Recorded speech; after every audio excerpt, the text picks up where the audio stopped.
오늘은 20과 내재성 또는 생명 이렇게 제목이 붙어 있습니다. 얼마 안 남았죠? 22과까지인데 지난주까지 이제 중요한 공부는 다 끝났고 아마 이번 주 이거 읽어보신 분들은 술술 읽어졌을 것 같아요. 좀 그동안 공부한 것들의 이제 결론인데 이미 다 얘기한 거기 때문에 그렇게 볼 수 있을 것 같습니다. 이제 우리의 그 철학은 철학 자체를 뭐 우리가 전문가로서 공부하려고 하는 게 아니고 어떤 복음적 상황, 우리가 복음을 전해야 될 시대의 상황이 어떤가, 이제 그걸 공부하는 것이 이제 가장 큰 목적입니다. 그러니까 따로따로 공부하지만 그것이 이제 결국은 비빔밥, 우리나라 문화가 비빔밥 문화인데 비빔밥처럼 잘 섞여져서 우리가 하나님 뜻대로 사는 우리 자신의 삶과 또 교인들의 삶을 유익하게 하는 데 쓰여야 되는 거죠. 그렇지 않다 그러면 괜히 뭐 힘과 또 어떤 시간만 낭비하는 거지 별 의미가 없다고 생각합니다. 이제 젊을 때는 뭐 공부해가지고 뭐 지식 자랑도 하고 또 무슨 전공도 하고 뭐 이럴 필요가 있지만 나이가 점점 먹어가는데 뭐 그런 지식이 뭔 필요가 있겠어요. 또 어디 가서 얘기할 데도 없고 그럼 철학 얘기를 해봐야 뭐 들을 사람도 없어요. 또 그런 얘기 해봐야 또 사람들이 거부감이나 느끼지. 뭐 어디 가서 뭐 하이데크 이렇게 하이데크 얘기만 해도 인상이 안 좋아요, 사람들이. 왜냐면 저 못 알아듣는 얘기 또 하려나 보다 이렇게 해가지고. 그러니까 자기 혼자 즐겨서 하는 공부는 모를까. 이제 쓸모가 없습니다. 요즘 시대에는 철학을 공부해야 돼. 근데 이제 우리 같이 공부를 하면 정말 필요한 거죠. 그런 뜻을 갖고 공부를 했으면 좋겠고.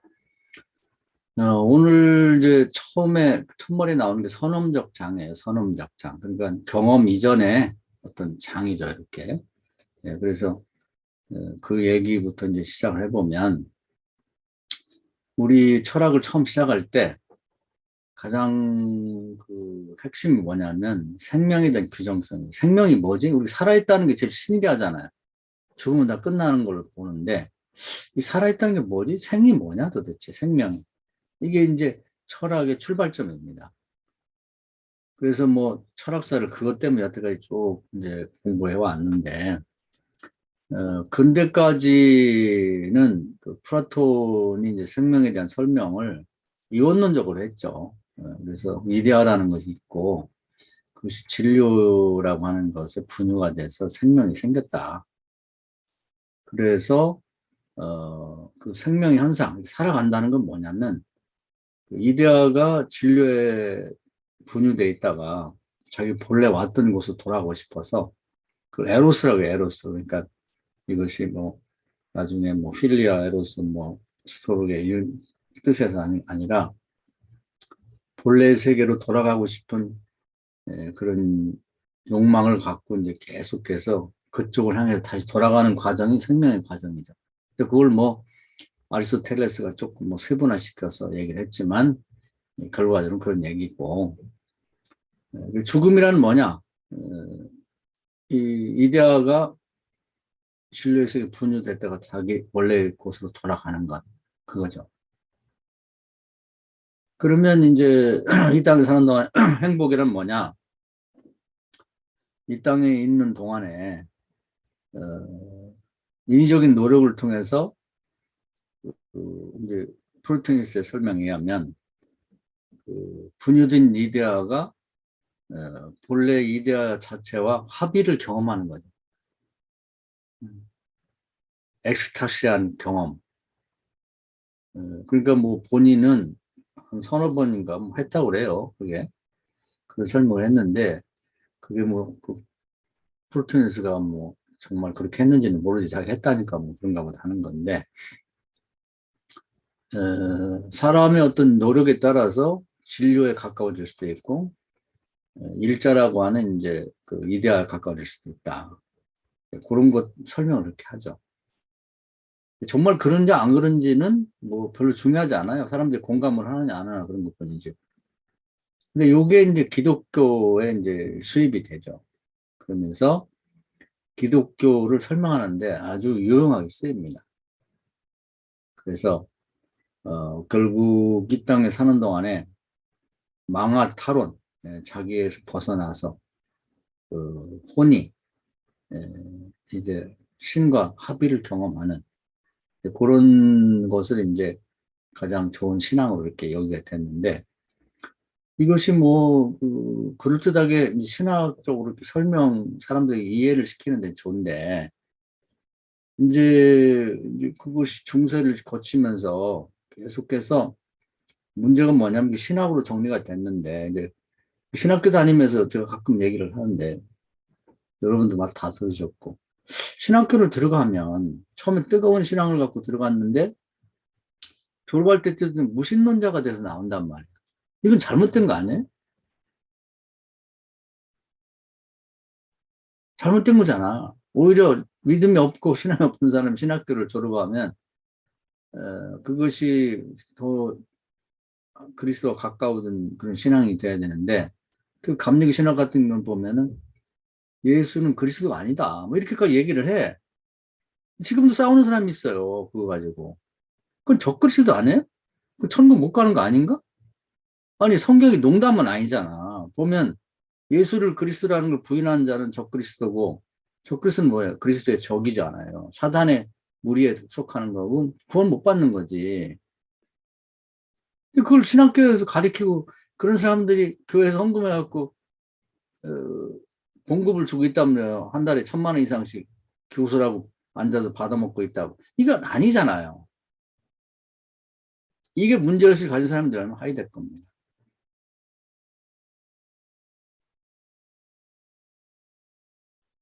저도 의문을 가졌고 이제 우리 목사님들도 의문을 가졌을 거예요. 이거 바로 가는 거야? 신학교에서 배우는 신학이 제대로 된 건가? 이렇게 말하고 이렇게 생각해도 되나? 뭐 의문이 다 있잖아요. 그걸 속 시원하게 얘기한 건 누구냐면 하이데크. 그래서 하이데크를 좋아하는 겁니다. 근데 감신해서 하이데크 공부하지 마라 그래. 변선화 같은 사람도 아주 뭐 강의 들어와서 그런 얘기 많이 해요. 내 하이데크 좋아하는데 하이데크 공부하지 마. 이 플라톤 철학과 거기서부터 계속 재석된 이 근대까지의 신학 그리고 근대까지 철학이 결국은 존재 망각을 갖고 왔다. 하나님에 대해서 망각하게 만들었다. 그래서 이제 결국은 위대한 철학자나 신학자라고 말하는 이제 그 어거스티나 아퀴나스 같은 사람도 하이데크 입장에서 보면은 하나님께 사람들이 가까이 가지 못하도록 오히려 존재를 망각하게 만드는 하나님을 망각하게 만드는 그런 역할을 한 사람들이다. 이렇게 볼 수가 있는 거죠. 뭐 그렇게 반대로 생각하는 사람도 있겠죠. 그건 자유죠. 그거 뭐 뭐라고 하겠어요. 저는 하이데거의 의견에 동의를 합니다. 그래서 서구 사회의 불행, 인류의 불행은 뭐냐면 존재 망각에 있다. 그래서 이제 그런 것도 이제 공산주의 같은 것도 탄생하게 만드는 계기가 되는 거예요. 그럼 어떻게 하면 좋겠는가? 하이데거의 결론은 간단합니다. 아브라함과 이삭과 야곱의 하나님으로 돌아가야 된다는 거예요. 플라톤이 만든 인위적인 신, 이데아, 일자, 그런 철학자의 신에서 벗어나서 우리가 이제 말트 슐츠의 뭐 중세 시대 철학자의 신에 대한 공부도 했었잖아요. 살아계신 하나님과의 관계로 되돌아가야 된다는 거예요. 그 관계가 결국은 이제 구약으로 말하면은 하나님이 인간 세상에 내려오셨잖아요. 그 메타버스 얘기 많이 하는데 메타가 보이지 않는 세계를 철학적으로 메타라고 하고 그다음에 유니버스에서 버스만 따와서 이제 하나 뭉쳐가지고 배후의 세계와 현재의 세계 경계가 무너졌다는 거죠. 근데 우리 기독교로 보면 영적인 세계, 육신의 세계가 무너졌다고 경계가. 그건 뭐냐면 언제부터 그랬냐면은 어, 출애굽 시대 그랬죠. 출애굽 시대. 모세 시대 하나님이 내 집을 좀 천막을 만들어 달라 계약하고 너희는 나의 백성은 나는 너희 하나님이라고 해서 내가 너희들 가운데 같이 있고 싶다. 동거하고 싶다. 동행하고 싶다. 동역하고 싶다. 나중에 신약에 오면 이제 그런 용어로 이렇게 설명이 됩니다만 그 당시에는 그런 설명 안 했어도 그 얘기가 거기 포함되어 있는 거죠. 그래서 집을 줘달라고 그러면서 천막 안에 지성소를 만들어 달라고 성막 안에 거기 십계명 법궤가 있는 그 십계명 돌파에 드는 법궤 그 쉬운 자에 거기 내가 포인트를 해서 내가 임재하겠다. 이제 내가 있는 이곳은 함부로 들어오지 마라. 이렇게 말씀하시고 거기 동거하셨잖아요. 동행하셨잖아요. 같이 계속 움직일 때 같이 갔다고.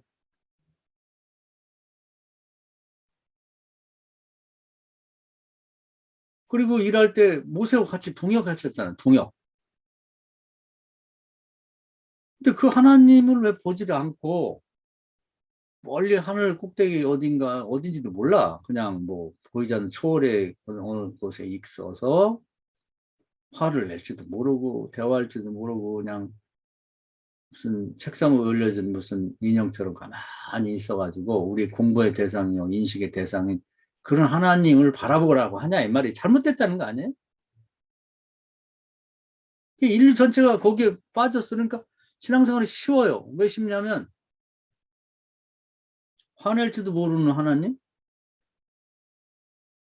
동거할지도 모르는 하나님.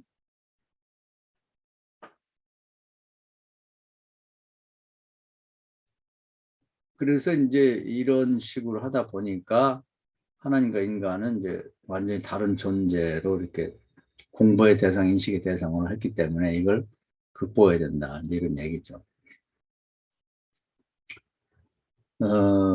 그리고 이제 그것이 이제 신약으로 오면은 사도행전 시대, 그리고 뭐 복음서에 보면 예수님이 아주 인간의 옷을 입고 이 땅에 왔잖아요.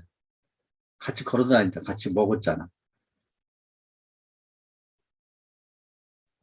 그리고 세상 뜨면서도 천국으로 올라가면서 내가 세상 끝날 때 너와 함께 할 거다. 마태복음 18장에 말씀하셨고, 그리고 또 이제 성령은 요한복음 14장에 보면은 예수님 대신에 이 땅에 너희를 돌보라고 보낼 텐데 성령은 뭐라고 했냐면 영원히 너희와 함께 한다. 하나님 우리 함께 계시잖아요.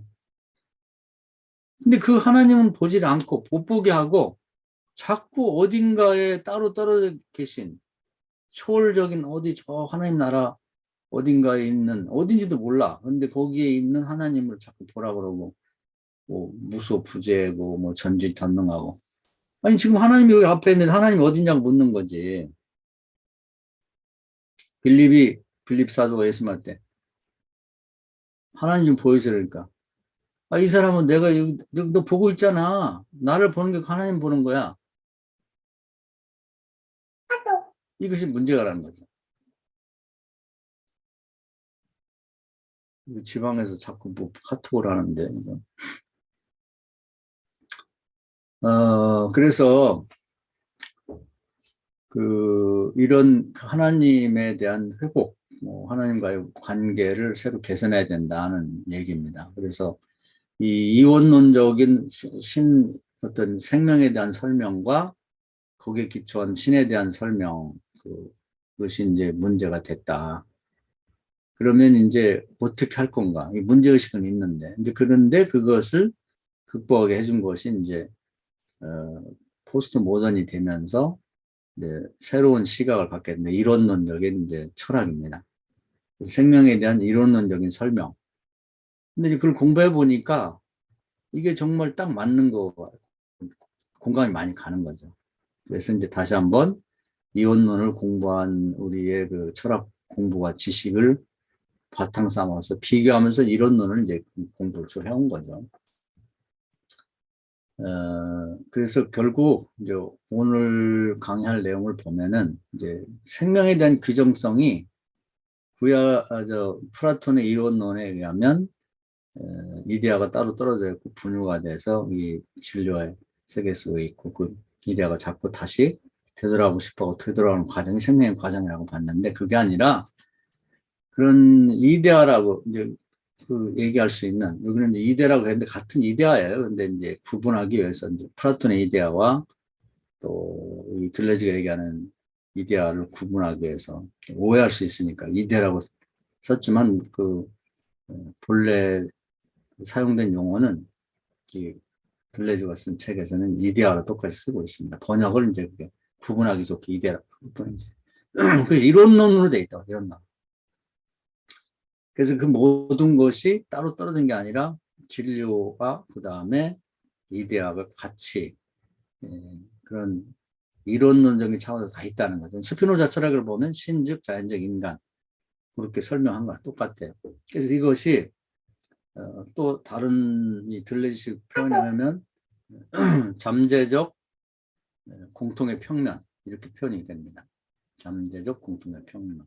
그러면서 오늘 이 철학 과목에 보면 일종의 그 생명과 선험적 장과 잠재적 공통의 평면이 이제 같은 것인데 이제 설명을 좀 용어를 다르게 하고 이렇게 표현하고 있는 거죠. 그래서 비로소 생명에 대한 그 우리 철학 시작에서 생명이 뭐냐 했을 때 그 규정성을 여기서 얻는 거예요.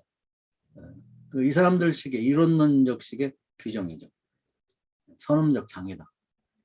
또는 잠재적 공통의 평면이다. 생명이다 이렇게 표현이 될 수 있는 거죠.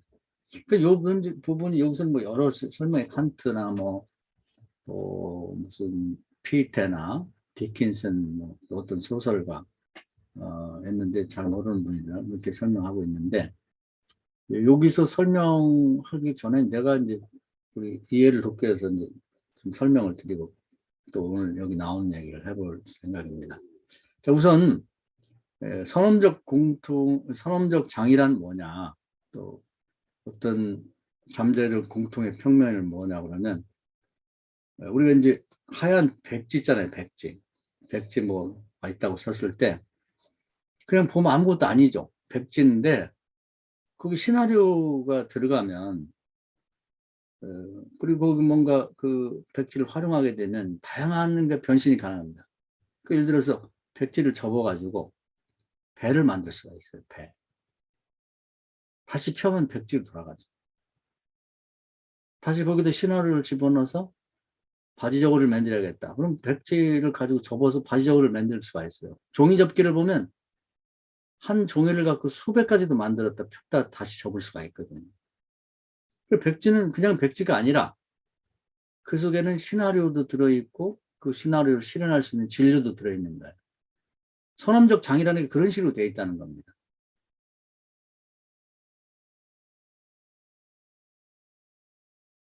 그래서 꽃갈도 만들 수가 있고 비행기도 만들 수 있고 온갖 것을 다 만들 가능성이 백지 안에 있다는 거예요. 지난번에 그 우리가 구조지를 어떻게 인식할 건가 인지할 건가에 보면 빈칸이라는 것이 나와 있었어요. 빈칸. 그런 걸 뜻하는 겁니다. 근데 또 이제 다른 식으로 표현하면 밀가루 반죽이 있단 말이에요. 그럼 그걸 가지고 수제비도 만들 수 있고 꽈배기도 만들 수 있고 또는 국수도 만들 수가 있고 만두도 만들 별의별 다 만들 수가 있는 거예요. 다시 합치면 그냥 밀가루인데 무한한 가능성이 거기 이데아가만 들어간다 그러면 이데아와 함께 그 진료 같이 있다는 겁니다. 그것이 선험적 장애입니다. 그것이 생명이라는 거예요. 생명의 세계가 그렇다는 거예요. 잠재적 공통의 평면이라는 거예요.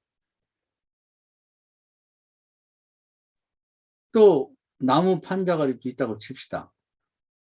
그러면 지난번에 우리가 그 설명 그 구조지 인지에 때도 얘기했습니다만 거기다가 바둑판을 그리면 그 수천 수만 게임이 가능한 그 바둑판이 되는 거죠. 바둑이 되는 거죠. 바둑 놀이가 가능하게 된 거죠. 거기다가 장기판을 들거나 체스판을 그리거나 그것도 아니면 무슨 예수님 형상을 그리고 그걸 파내면 조각 나무 조각판 될 수가 있는 그림도 될 수가 있는 거예요. 무한한 가능성으로 열려 있는 거죠. 또 우리가 이제 마당으로도 표현됐어요. 마당. 마당이 아무것도 아니지만 곡식 타작할 수도 있는 거예요. 거기서 마당놀이 탈춤도 할 수 있는 거예요. 사물놀이도 할 수 있는 거예요. 애들이 거기서 꼬무질도 하고 무슨 땅 따먹기도 하고 국놀이도 할 수 있는 무한한 가능성으로 존재한다는 거죠. 그렇게 생명을 표현하는 겁니다. 한투로 말하면 선험적 장으로서는 뭐냐면 물 자체죠. 뭐라고 규정할 수 없지만 거기서 실천 이상이 나올 수 있고 거기서 판단 뭐 이론 이상도 나올 수가 있고 판단은 비판도 미학도 나올 수 있는 그 물 자체의 세계. 피터로 말하면 절대 이성의 세계, 절대 자아. 그러니까 실천 이성과 이론 이성이 거기서 출발해 나가기 이전의 그 상태. 그걸 이제 선험적 장이라고 하는 거예요. 그것이 따로 떨어져 있는 게 아니라 그 속에 다 들어있다는 거예요. 그러니까 뭐 종이 접기를 예를 들면 종이가 여기 있고 어디 이데아가 따로 있다가 그것이 여기에 뭐 들어와 가지고 무슨 꽃갈도 되고 뭐 비행기도 되고 배도 되고 바지저고리도 되는 게 아니라 그 속에 이미 그 가능성이 다 같이 들어있다는 걸 보는 겁니다. 이게 이론론이죠.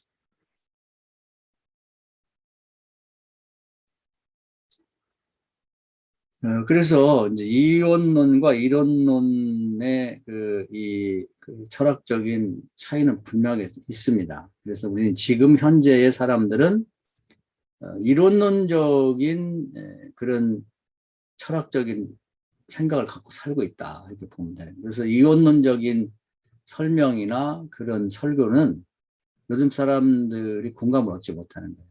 이론론적으로 설명해야 된다.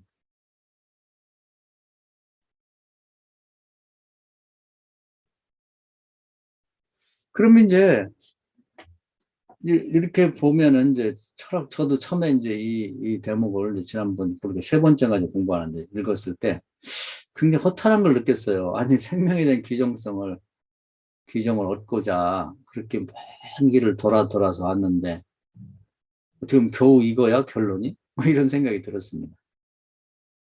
그럼 이렇게 해서 어떻게 하자고, 어떻게 하자는 이거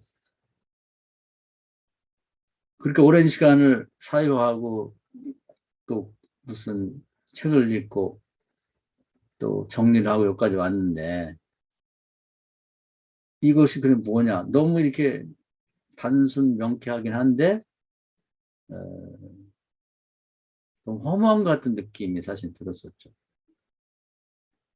그러면서 이제 서두에 제가 말씀드린 것처럼 이게 우리가 철학을 공부하는 건 철학을 위한 철학이 아니라 결국 이제 우리도 이 세상을 바르게 살고 싶고 또 신앙생활도 제대로 하고 싶고 또 교인들의 시대 사람들에게 우리에게 주어진 사명이 바른 신앙생활 하도록 그래서 지상에서 잘 살고 다음 생까지도 잘 살 수 있도록 만들어주는 거라고 할 때 이것이 어떻게 우리의 그 메시지를 바로 전하는 데 쓰임새가 있겠는가 또 신생활에 하는 데 있어서 그 점이 이제 제일 궁금하죠. 그리고 제가 강의를 하고 목사님들 나누고 싶은 부분이 이제 이 조목이 더 중요한 거예요.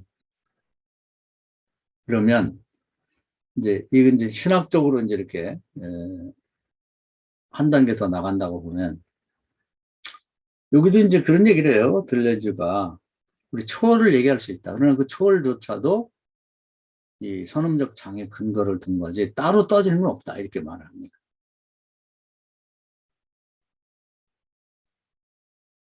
그럼 이제 우리가 이 우리 가진 신앙과 관련을 볼 때 우리 이제 예를 하나 들어봅시다. 이제 고기 잡는 시몬이 있어요.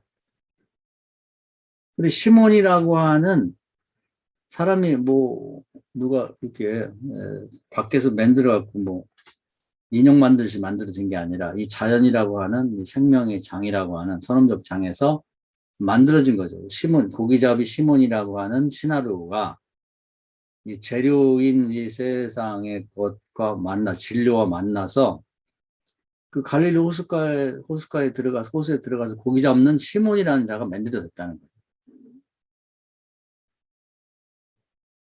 근데 신앙 안에서는요, 또 하나의 그 시몬 속에 이 이론론 철학 내에서 볼 수 있는 그 시몬이라고 하는 고기잡이 시몬의 속에 또 하나의 시나리오가 있다는 겁니다. 이게 중요한 거예요. 그건 뭐냐면 유대인이라는 사도라는 거예요. 그 영적인 시나리오와 영적인 재료, 그 뭐 이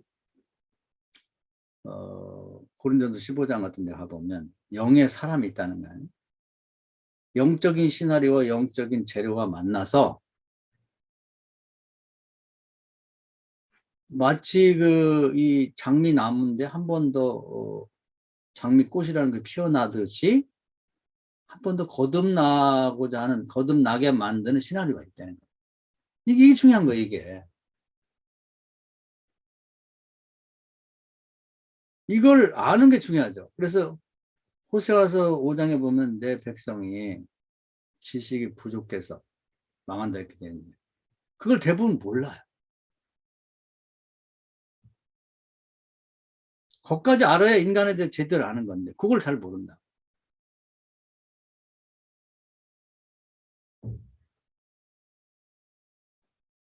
그래서 이 자연이라고 말하는 자연인으로서의 이 고기 잡는 어부 시몬이 그런 지금 들레지식으로 설명하면은 이 선험적 장으로서의 잠재적 공통의 장에서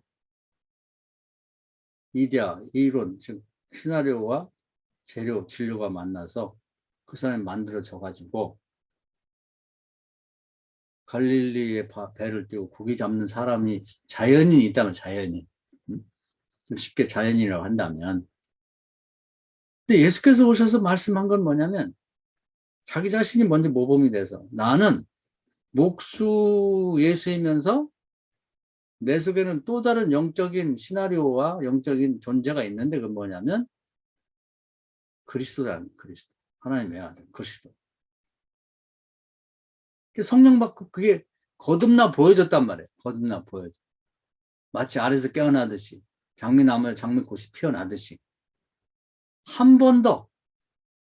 거듭남이라고 그러고 뭐 그 이제 그게 지상의 자연적인 사람들에게 설명이 굉장히 어려운 부분이에요.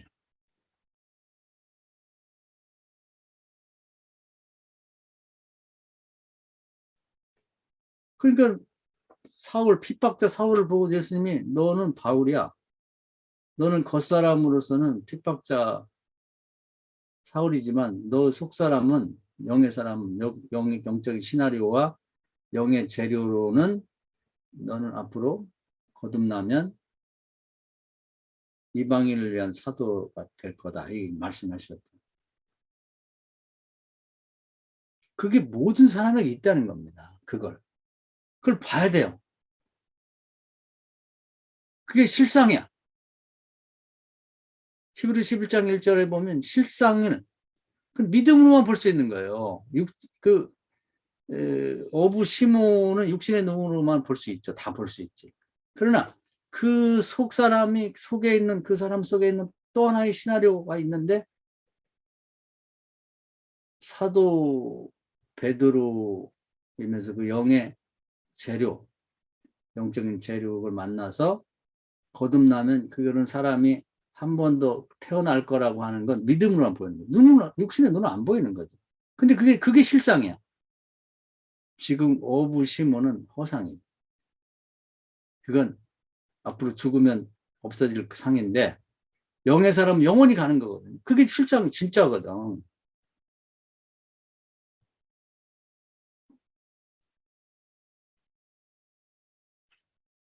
그래서 이제 들레즈가 여기 얘기하는 초월적인 것을 이제 얘기했는데 이제 연결을 시켜본다는 그런 것을 뜻하는 거예요.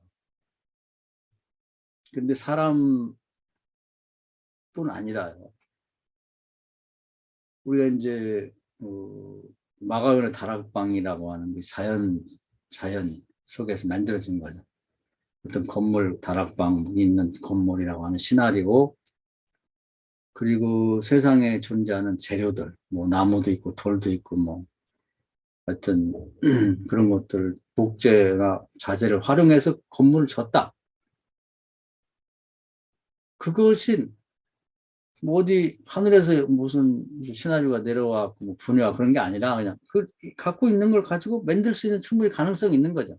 잠재적인 것을 현실적으로 만드는 거지. 근데 재밌는 건 뭐냐면은 그 안에 초월적인 게 또 들었다는 거예요. 시나리오 하나 더 있다는 거. 뭐냐면 교회가 있다는 교회. 가정교회.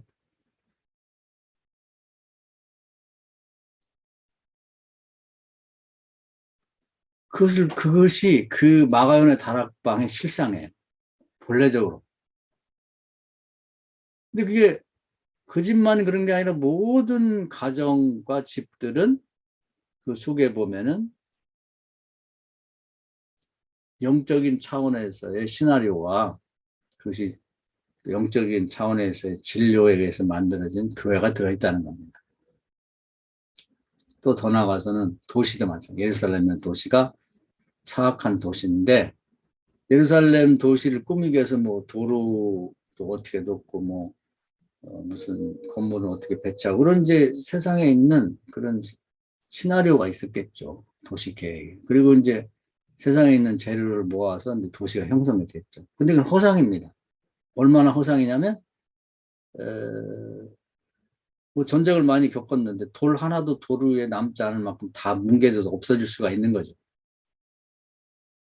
근데 그 속에는 또 다른 영적인 시나리오가 있는데 거룩한 성이란 거룩한 성.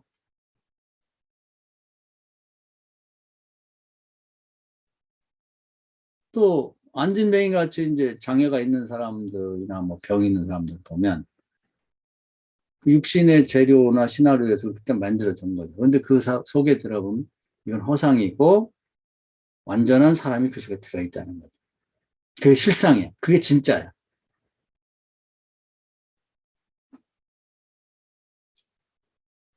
역사도 마찬가지야, 역사. 세상의 역사가 뭐 여러 가지 뭐이 어떤 심의 역학관계 속에서 이 역사가 나라와 나라 사이에 지금 진행되고 있는데 그 역사 속에서는 실상으로서 역사가 있는 건 뭐냐면 구약에서도 쭉 보면요. 뭐 창세기 15장에 이스라엘 백성이 뭐 애굽에 가서 사방에 있다 돌아온다. 또 예레미야 25장에 70년 바벨론 갔다 돌아온다. 또 그대로 됐죠. 그리고 사도행 1장 8절에 보면 성령이 임하시면 예루살렘에서 시작해서 쭉 전 세계를 가면서 복음이 증거가 될 거라고 하는 하나님의 역사가 있다. 그게 이제 내적인 역사, 영적인 역사. 그게 진짜는, 그게 실상이에요. 나머지 지금 보이는 역사는 아무것도 아니에요. 허상인 거죠.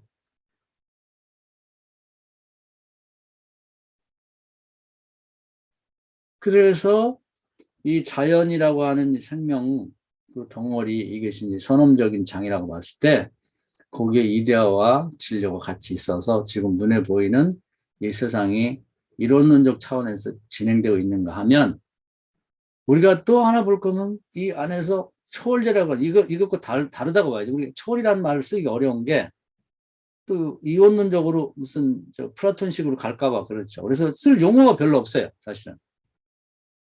그러니까 그렇게 쓰지 말고 우리가 영적인 차원이라고 얘기를 합시다. 영적인 차원이라는 것. 또 다른 차원이 있을 수 있는데 그것은 내적인 어부 시몬이라고 하는 것은 이 자연의 차원에서의 시나리오와 진료가 만들어낸 거고 어부 시몬 속에 영적인 시나리오, 영적인 진료에서 만들어진 사도 베드로라는 게 있다 이거예요. 그래서 그게 실상이다. 어부 시몬은 허상이고 그 속에 들어있는 사도 베드로가 실상이라는 거예요.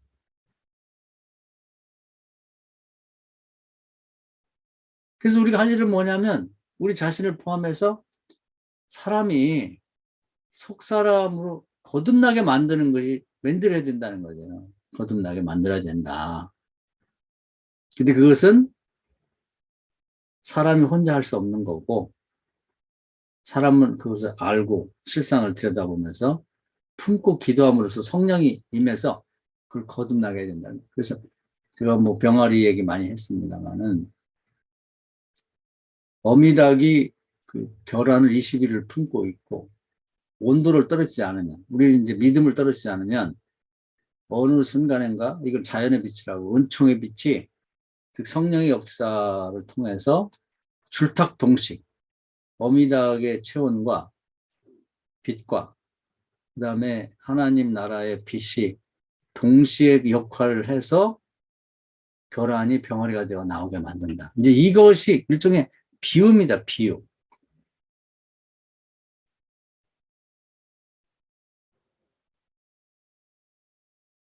그것이 예수께서 보여준 것이고, 내가 하던 일을 너희가 하라고 할 때 이제 그걸 해라는 것이죠. 그걸.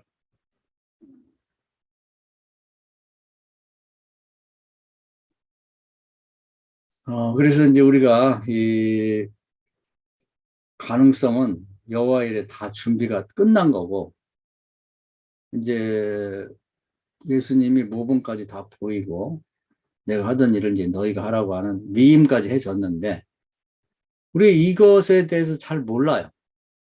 무지함으로 망한다 호세아 5장에 보면 이러한 내용들을 잘 알지도 못하기 때문에 시도도 하지 않고, 또 이제 그것을 다른 사람에게 시도하라고 권면도 하지 않는 것이 가장 큰 문제죠.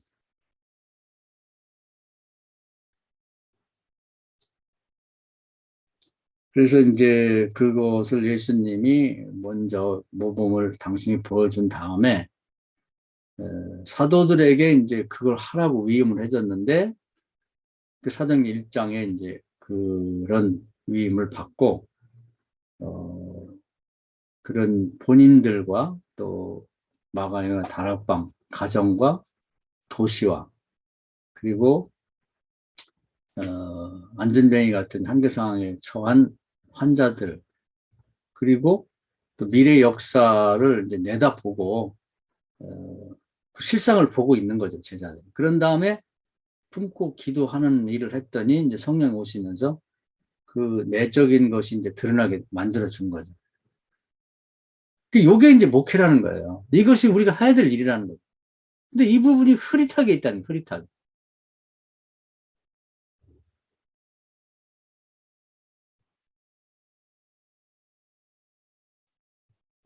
그래서 도대체 믿는 자가 추구해야 될 바가 뭐고, 또 목회자가 목회를 통해서 이루어야 될 것이 뭔가를, 그 기본 자체를 모르고 있으니까. 내 백성이 지식이 부족해서, 아주 없는 건 아닌데 부족해.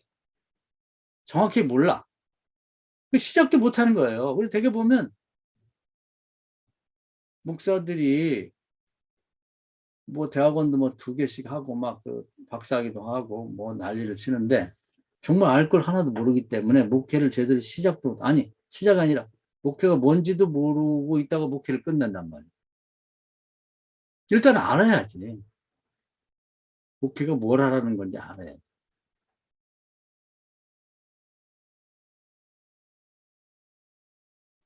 그래서 예수님이 하신 일을 이제 제자들이 따라서 하는데, 사도행전에서 훌륭하게 잘 해냈죠. 그걸 계승해서 우리가 또 해야 된다는 얘기입니다. 그냥 얘기하면 이해가 잘 안 되는데, 이제 들레즈 철학의 근거에서 이제 들여다보면 생명은 이제 무한한 가능성으로서의 잠재적인 공통의 평면, 선험적 장에서 다 이루어지도록 이미 내적으로 다 준비가 되어 있다. 여호와의 이래로, 또 신앙적으로 말하면. 근데 거기다가 이제 신앙의 차원 하나 더 시나리오가 그 속에 들어있다는 거죠. 그러니까 선험적 장 속의 장 안에서 베드로 시몬이라고 하는 시나리오가 진료와 만나서 어부가 됐고, 그 사람이 이 갈릴리 호수에서 고기 잡는 사람이 됐는데, 그 속에 또 하나의, 여기서 말하면 초월자라고 할까요? 또 다른 차원의 영적인 시나리오와 영적인 진료가 있어가지고 그것이 만나서 그 속에 이제 이미 그 내장이 돼 있는데 딴 데 있는 게 아니고 사람이 그걸 정확히 알고 품고 기도하는 사람이 필요하고 또 하나님이 성령이 동역하면서 그 사람이 알아서 깨어나는 병아리처럼 다시 거듭나게 만들어주는 그 일이 목회라는 거죠. 그게 예수님께 위임받은 게 그거라는 거예요. 가정도 모든 가정이 가정교회가 될 수 있는 그 모든 시나리오와 그 재료를 영적인 재료가 다 있다는 거예요. 품고 기도하면 성령이 임하면서 그 가정이 변화가 되는 거예요. 그러니까 마가요네 다락방과 그 고넬료의 집과 이런 식으로 이제 그 뭐 시몬 피장의 집도 마찬가지 달할 수 있다는 거죠. 도시도 우리 육신의 눈으로 지금 볼 수 있는 도시가 있지만 그 속에는 거룩한 성시가 됩니다. 품고 기도하면 성령이 마음에서 그 도시 자체가 변화가 됩니다. 그런 예가 많죠. 보면 예루살렘 그렇게 됐죠. 사마리아 그렇게 됐죠. 안디옥 그렇게 됐죠. 빌립 지역, 빌립보 지역 그렇게 됐죠.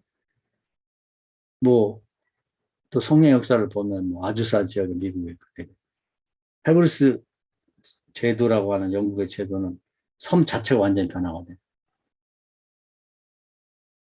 웨일즈 같은 경우는 이번 로고츠라는 사람에 의해서 완전히 변화가 돼요. 그런 일을 하라는 거예요. 우리가 어차피 살아가는 인생인데 아까 잠자는 걸 좋아하고 먹는 걸 좋아하고 무슨 뭐 웃고 떠드는 거 좋아하고 난 이런 거 좋아하는데 시간을 쓰지 말고 이걸 제대로 알고 그걸 한번 시도를 해보라는 거죠. 이렇게.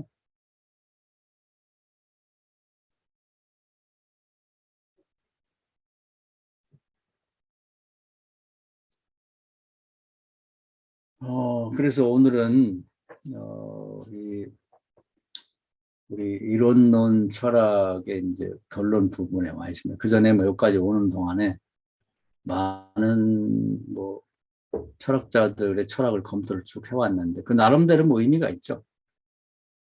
근데 이제 그런 것들을 거치면서 결론 부분에 와서는 진리라고 하는 건 알고 보면 굉장히 단순하고 또 쉬운 것 같아요. 그렇기 때문에 그 마지막 결론에 오면 대개가 허탈하고 뭐 어렵고 뭐 힘들고 뭐 굉장한 것이 진리라고 생각하는데 아 이게 진리였구나 이렇게 되기 때문에 팔복 첫 번째로는 심령이 가난하다 하는 얘기가 공감이 가는 거예요.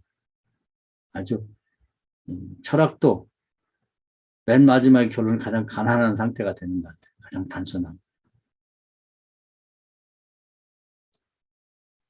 그래서 이제 철학과 신앙이 이제 이 지점에서 만난다고 생각합니다.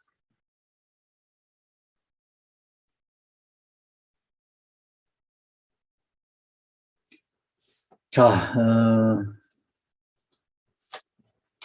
뭐, 좀, 어떻게 이해가 되셨나 잘 모르겠네요.